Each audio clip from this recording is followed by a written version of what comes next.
Saya ulang ya, baik dari segi waktunya, spesifik tanggal 9 Dzulhijjah, atau dari segi penekanan amalannya. Ini mungkin kita bisa pahami nih, kan? Dengan tidak lebih sulit dibandingkan dengan yang pertama nih, memahami setahun yang akan datang itu bagaimana. Dan ini nggak mungkin bisa dilakukan kalau nggak ada persiapan dari sebelumnya. Tapi kadang-kadang yang lebih utama dari faktor dalam ketidakmampuan mengendalikan nafsu dengan baik.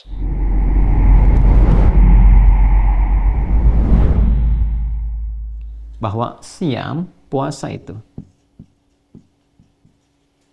yaumi arafata, yang dilakukan ya pada, nah ini waktunya. Jadi di sini dzaraf menunjukkan kepada waktu. Ada yang memahami yaumi arafah tepat saat orang berwukuf, waktunya orang wukuf di Arafah.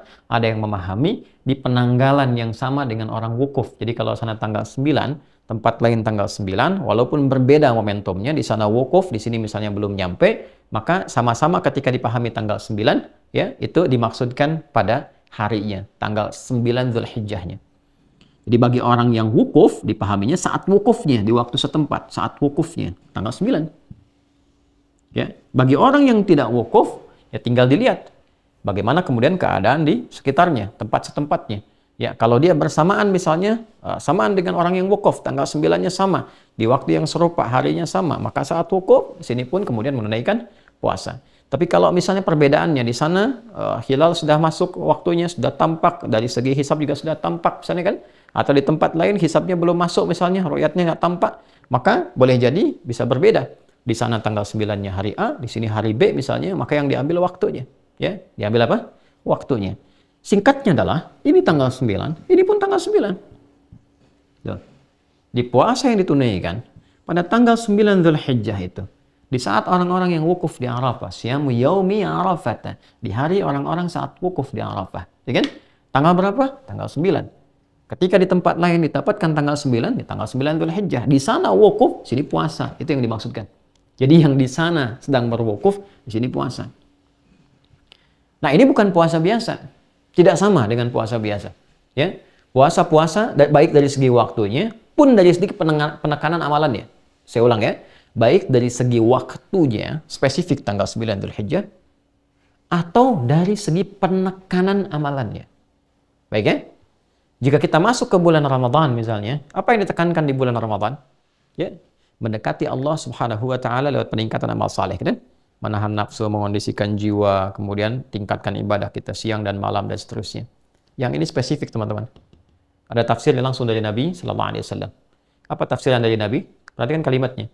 Anni ahtasibu 'ala Allah Subhanahu wa taala. Sungguh aku berharap pada Allah Subhanahu wa taala, di antara pahala dari puasa ini adalah yukaffiru sanati allati qablahu atau ba'daha, di riwayat Muslim ya, dan juga di At-Tirmidzi, wa sanati allati qablahu. Jadi aku berharap bisa menggugurkan dosa-dosa setahun, ya, gugur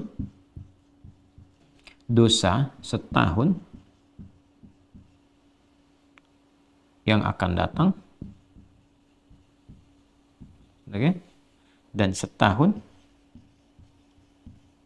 yang berlalu, telah berlalu. Saya akan agak pelan-pelan menerangkan di sini. Keutamaan puasa tanggal 9 Dzulhijjah. Bila orang berhaji, dia berwukuf di sana. Orang yang tidak berhaji, dia berpuasa. Dan di sini inti haji, al-hajju Arafah. Dan di sini inti untuk mendapatkan mabrur bagi orang puasa. Kata Nabi, orang-orang yang berpuasa di tanggal 9 Dzulhijjah ini, ya kan? Aku sangat berharap kepada Allah untuk memberikan pahalanya, keutamaannya, ya kan? Selain pahala yang Allah berikan berupa nilai-nilai kebaikan, keutamaannya apa? Ya, yukaffiru sanatil lati ba'daha wa sanatil lati qablaha. Atau kama qala Rasulullah sallallahu alaihi wasallam, bisa menggugurkan, menghapuskan dosa-dosa setahun yang akan datang. Ini bagaimana memahaminya nih? Ya? Dan setahun yang berlalu. Ini mungkin kita bisa pahami nih, kan? Dengan tidak lebih sulit dibandingkan dengan yang pertama nih, memahami setahun yang akan datang itu bagaimana. Nah, jangan keliru memahami bahwa kalau sudah puasa tanggal 9 Dzulhijjah itu bebas dari dosa setahun. Ini bahaya, kan? Bahaya kalau pemahamannya begitu. Ntar orang korupsi dianggap biasa saja karena udah bebas dari dosa. Ya kan? Nyuri sendal bahkan di masjid dianggap biasa. Karena apa? Karena merasa sudah diampuni dosa. Bukan itu yang dimaksudkan. Yang dimaksudkan adalah, perhatikan baik-baik, orang yang puasa di tanggal 9, dia memusatkan amalan untuk introspeksi, muhasabah, seperti orang yang wukuf di Arafah. Ini kuncinya. Di saat orang wukuf di Arafah, dia mengenal dirinya, mengenal Allah Subhanahu wa Ta'ala, mengenal lingkungannya, memahami kenapa dia sebelumnya jauh dari Allah, mengoreksi diri, introspeksi dirinya, muhasabah. Makanya dia banyak bertobat, banyak istighfar kepada Allah Subhanahu wa Ta'ala, banyak berdoa, banyak memohon kebaikan. Nah, di saat yang sama, ketika orang tidak berhaji, dia puasa. Di tanggal 9 ini, dia melakukan hal yang serupa dengan orang haji. Apa yang dia lakukan? Dia introspeksi diri. Dia bermuhasabah, dia merenung. Ya. Walaupun dia tidak wukuf seperti orang haji. Ya, tapi di tempatnya saat dia menunaikan puasa itu dia mengoreksi dirinya, mengevaluasi dirinya. Apa perjalanan setahun ke belakang minimal yang bisa direview? Hubungan dia dengan Allah misalnya yang kurang, dia bermunajat, kurang mendekat kepada Allah, kurang rakaat dalam salat, tuntutan dunia banyak, tapi bekal akhirat sedikit. Kewajiban menunaikan perintah Allah tidak terlaksana dengan baik. Dia evaluasi, apa yang membuat kita selama ini jauh dari Allah?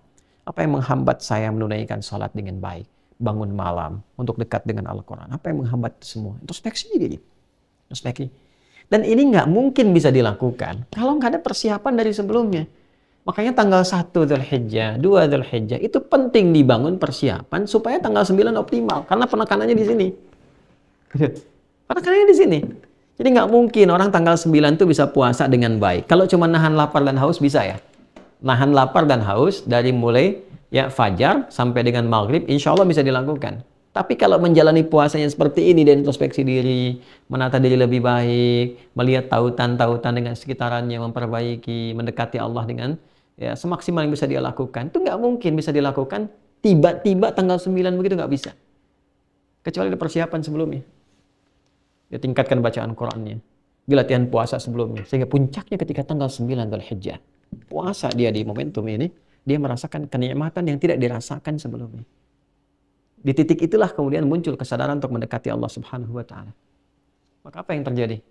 Ya, saat dia punya kesadaran, dia merasakan kedekatan lebih dengan Allah ketika dia berbuka, suasana lebih tenang, lebih nyaman. Dan saat merasakan kenikmatan, kenyamanan, kebaikan itu dia bertakbir persis sama seperti orang meninggalkan padang Arafah menuju Muzdalifah. Dia berzikir. Ya, berzikir. Fa idza afadtum min Arafatin fadhkurullaha 'indal masy'aril haram. Kalau kamu udah selesai di Arafah, kata Allah, ya, coba dicek di Quran surah Al-Baqarah, ya, dari ayat 198 sampai 199 itu. 198 ya, laisa 'alaikum junahun an tabtaghu fadlan min rabbikum fa idza afadtum min Arafatin fadhkurullaha 'indal masy'aril haram. Kalau kamu telah selesai di Arafah, segera bergegas ke Masy'aril Haram, ke Muzdalifah sambil berzikir. Dia bertakbir, dia bertasbih, dia bertahmid. Sama persis. Kenapa dia berzikir? Memuji Allah karena dia sudah merasakan kedekatan yang sebelumnya belum terbangun dengan Allah Subhanahu wa Ta'ala. Sama persis.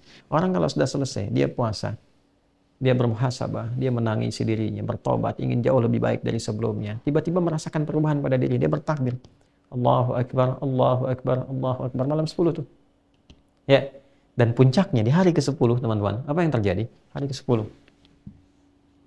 Yang di sana melontar jumrah saat fajar kan? Ya kan? Dia lontar, bukankah dengan kalimat Bismillah ya Allahu Akbar? Dan yang dilontar itu Aqabah kan? Tadi kita bahas menjelang Isya. Aqabah itu kan gambaran dari keadaan diri kita. Nafsu, bukan dari faktor orang dekat, wusta atau orang jauh, ula, tapi dari diri kita sendiri.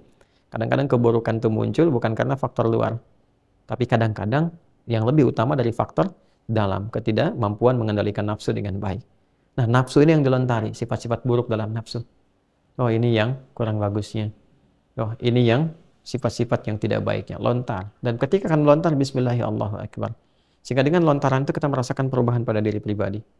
Setelah itu menghadap ke arah kiblat, kita bacakan Inni wajjahtu wajhiya lilladzi fataras samawati wal arda hanifan musliman wa ana minal musyrikin. Ya Allah, aku menghadap pada dirimu, menghadapkan diriku sepenuhnya ya Allah. Aku bertawakal, pasrah pada Engkau penguasa langit dan bumi. Inna salati wa nusuki wa mahya wa mamati lillahi rabbil alamin. Kalau selama ini aku salat ya Allah, ya, dan saya bermanasik sampai sekarang saya datang, ya kan? Saya hidup selama ini, bahkan saya wafat sekarang pun saya pasrah. Sekarang saya menyadari hakikat kehidupan saya. saya pasrah kepadamu. La syarikalah. Wa bidzalika umirtu wa ana minal muslimin. Saya berjanji tidak akan pernah melanggar ketentuanmu, apalagi berbuat musyrik. Sejak saat ini saya akan berjanji mematuhi dirimu ya Allah, mematuhi segala perintahmu, taat kepadamu.